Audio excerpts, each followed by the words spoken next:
Whether you're starting your day with fresh coffee or catching up later, you're tuning into Auto Intelligence. I'm Steve, part of the Auto Agentic team, and this is Claire. New episodes every Tuesday, and today we're diving into something that's reshaping the entire North American automotive landscape in ways most people haven't fully grasped yet. Auto Intelligence is produced by Auto Agentic, and what we're seeing right now is a perfect example of how quickly the automotive industry's intelligence architecture can shift when geopolitics meets consumer demand. So here's what happened. Canada just broke ranks with US trade policy in a major way.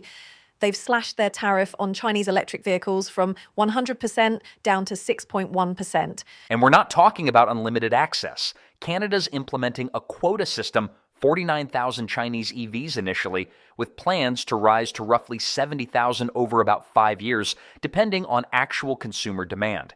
The response from President Trump was immediate and, well, unambiguous. Quote, "If Canada makes a deal with China, it will immediately be hit with a 100% tariff against all Canadian goods and products coming into the USA." But Trump went further than that. He accused Mark Carney of being sorely mistaken and warned that China will consume Canada entirely, obliterating its businesses, social structure, and way of life. Those are his exact words. This isn't just a trade story. This is about intelligence coordination across the entire automotive supply chain. When you change the rules for one player, every other system has to recalibrate, and the speed of that recalibration matters. Let's start with the deal mechanics, because the details reveal the strategy. In exchange for this EV quota, China is cutting tariffs on Canadian canola seed from around 84% down to about 15%, a massive reduction after years of punitive measures. So this is agricultural leverage being used to reshape automotive markets. China is also easing restrictions on Canadian peas and some seafood like lobster and crab. Plus, they're adding visa-free travel for Canadians. This is a comprehensive reset package. And there's a crucial constraint built in. At least half of those Chinese EVs must be affordable, meaning import prices at or below about 35,000 Canadian dollars by 2030. This explicitly pushes affordable EVs into the Canadian market rather than just premium imports. Which tells you exactly what Canada is trying to solve. Their EV adoption had stalled after federal rebates were scaled back in 2025, even as they're pushing toward their zero-emission vehicle availability standard, 100% zero emission by 2035. Right, and this is where consumer behavior meets industrial strategy. Gal Raz from Ivy Business School put it simply. The biggest benefit is affordability. Chinese EVs are expected to enter the market at substantially lower price points than many domestic options, making them more accessible for the average Canadian. But here's what's fascinating from an intelligence perspective. These aren't just cheap cars. Chinese EVs typically arrive with long-range, modern infotainment, advanced driver assist systems, basically resetting consumer expectations about what a base EV should offer. So you're looking at a scenario where a well-equipped Chinese compact EV could hit Canadian showrooms at $25,000 to $30,000, undercutting many gasoline crossovers even after the 6.1% duty. And Raz makes an interesting point about market dynamics. Even if Chinese EVs initially account for a small share of sales, their presence could help stimulate demand, which could, in turn, snowball into strengthening Canada's EV market and supporting future manufacturing and job growth at home. That's the optimistic scenario. But let's talk about the tensions, because that's where the real intelligence challenges emerge. The Canadian Vehicle Manufacturers Association, representing Ford, GM, and Stellantis, they're not happy about this timing. CVMA President Brian Kingston warned that this comes at a very sensitive point in US-Canada trade negotiations and could endanger the integrated North American auto supply chain. His exact words were, "Canada and the auto industry depends and always will depend on our access to the United States." He's warning that opening the door to China could place the broader economy at severe risk if it triggers US retaliation. Which brings us to the intelligence architecture challenge. The North American auto industry is deeply integrated. Vehicles and parts cross the Canada-US border multiple times before final assembly. Many vehicles built in Canada contain a high share of US components, and vice versa. So when Trump threatens a 100% tariff on Canadian goods, he's not just targeting China indirectly. he's potentially disrupting cost structures and production schedules across both countries. Parts cross that border multiple times before final assembly. For context, before the 100% tariff was imposed, China exported about 41,678 EVs to Canada in 2023. So the new quota of 49,000 is actually slightly above that pre-tariff flow. This episode is brought to you by Auto Agentic. We're building the intelligence foundation for the automotive industry, and what we're seeing with this Canada-China deal perfectly illustrates why coordination matters more than individual tools or policies. 2024 and 2025 were foundation years for automotive intelligence. 2026 is when pilots become playbooks.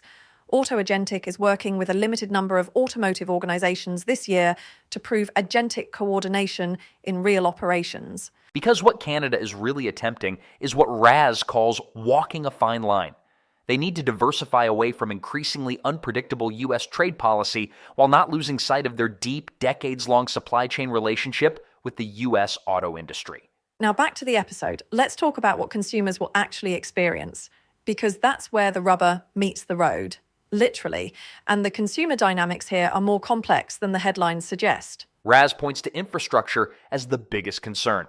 Lower prices only go so far if Canadians can't easily charge their vehicles at work or at home, especially condo dwellers and renters in dense cities. But there's also what he calls the supply chain paradox. Chinese EVs enter Canada as fully built vehicles and don't support Canada's growing EV and battery supply chain. So more imports without parallel demand for locally made EVs could undercut domestic investment and jobs. And then there's the data security question. Though Raz makes an important contextual point, digital security risks exist across the entire connected vehicle market and are not unique to Chinese brands. These concerns shouldn't be dismissed, but need perspective. What's really interesting is the investment angle. Chinese Ambassador Kong Peiwu pitched this as a first step toward new Canadian jobs, cheaper cars, and greener roads, emphasizing that China encourages and supports its companies investing and starting up in Canada. A senior Canadian government source briefed reporters that Ottawa doesn't see this deal as an economic threat because it plays into a larger strategy of eventually building Chinese EVs in Canada. That's a significant hint about where this could lead. So the question becomes, is this just an import market, or does Canada become what analysts are calling a hybrid node linking Chinese technology and capital with North American markets? That scenario hinges entirely on future U.S. rules regarding Chinese-linked production in Canada and Canada's ability to capture value beyond simply importing finished vehicles. Let's dive deeper into the consumer behaviour shifts, because this is where the intelligence systems have to get sophisticated. Canadian buyers are going to split into distinct segments. You've got one segment chasing lowest cost, feature-rich EVs, where Chinese brands excel, and another segment sticking to legacy brands for perceived reliability, resale value, and North American or European identity. But here's the pressure dynamic. Chinese EVs typically offer strong range, modern infotainment, and advanced driver assist features at prices that undercut North American rivals. This raises consumer expectations for what a mid-priced EV should offer. Which means legacy automakers and dealers are going to face pressure to offer heavier discounts, richer lease incentives, and more aggressive financing on both EVs and efficient ICE hybrid models to defend market share. And remember, Canada's zero-emission vehicle standard requires ZEVs to reach at least 20% of new sales by 2026, 60% by 2030, and 100% by 2035.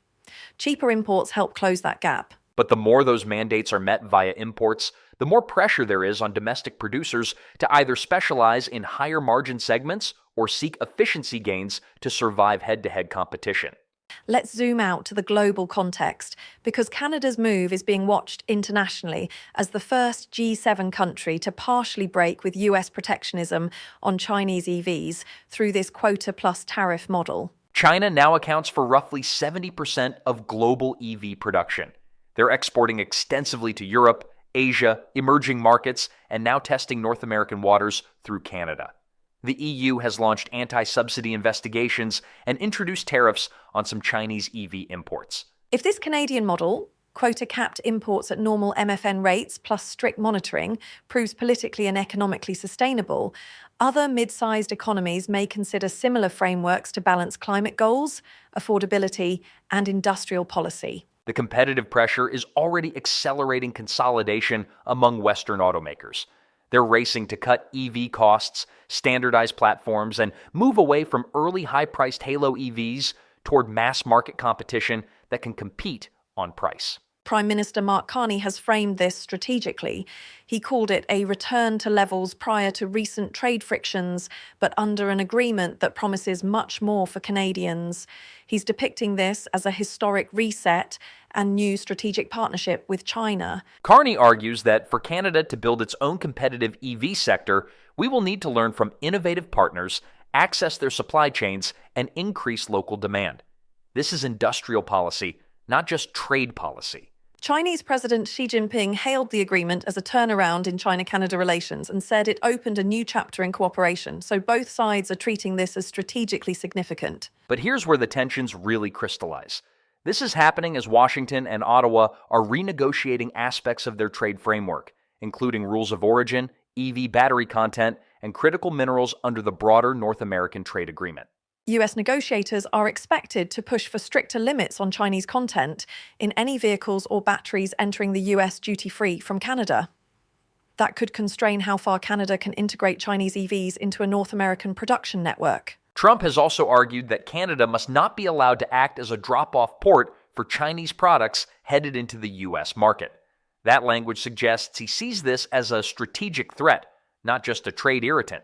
The industry groups argue that Chinese automakers benefit from heavy state subsidies and immense domestic scale, enabling them to undercut North American producers on entry-level EVs where margins are already thin. They fear a scenario where imported low-cost Chinese EVs erode domestic share in the fastest-growing segment, while Canadian and U.S. plants are still amortizing massive investments in EV platforms and battery plants. But here are the tensions that really matter for automotive intelligence: affordability versus domestic industry health. Cheaper Chinese EVs clearly support affordability and help meet EV sales mandates, but heavy reliance on imports risks undermining domestic EV and battery investments. And then there's diversification versus U.S. market dependence. Carney is using this deal to diversify away from an unpredictable U.S. trading environment and repair ties with China.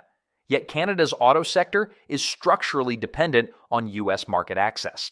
The third tension is climate ambition versus geopolitical alignment.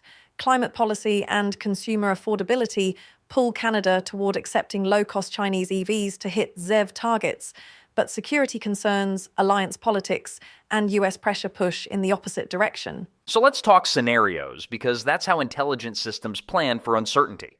Scenario 1, controlled integration. No full trade war.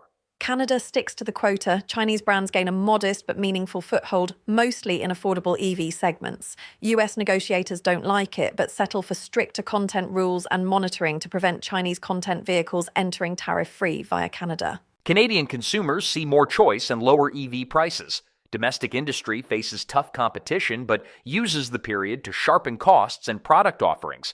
Chinese manufacturers potentially invest in Canadian assembly or battery plants. Scenario 2, escalation and fragmentation. Trump follows through with 100% tariffs on Canadian goods.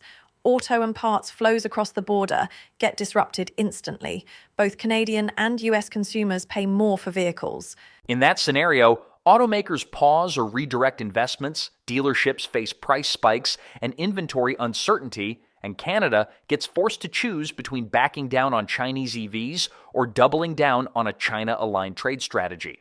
RAS warns that without flanking policies such as procurement rules, local content incentives, or targeted support for Canadian battery and EV manufacturing, the country risks being just an import market rather than a full participant in the EV value chain. What strikes me most about this situation is how it illustrates the need for intelligence architecture that can handle multiple variable optimization in real time.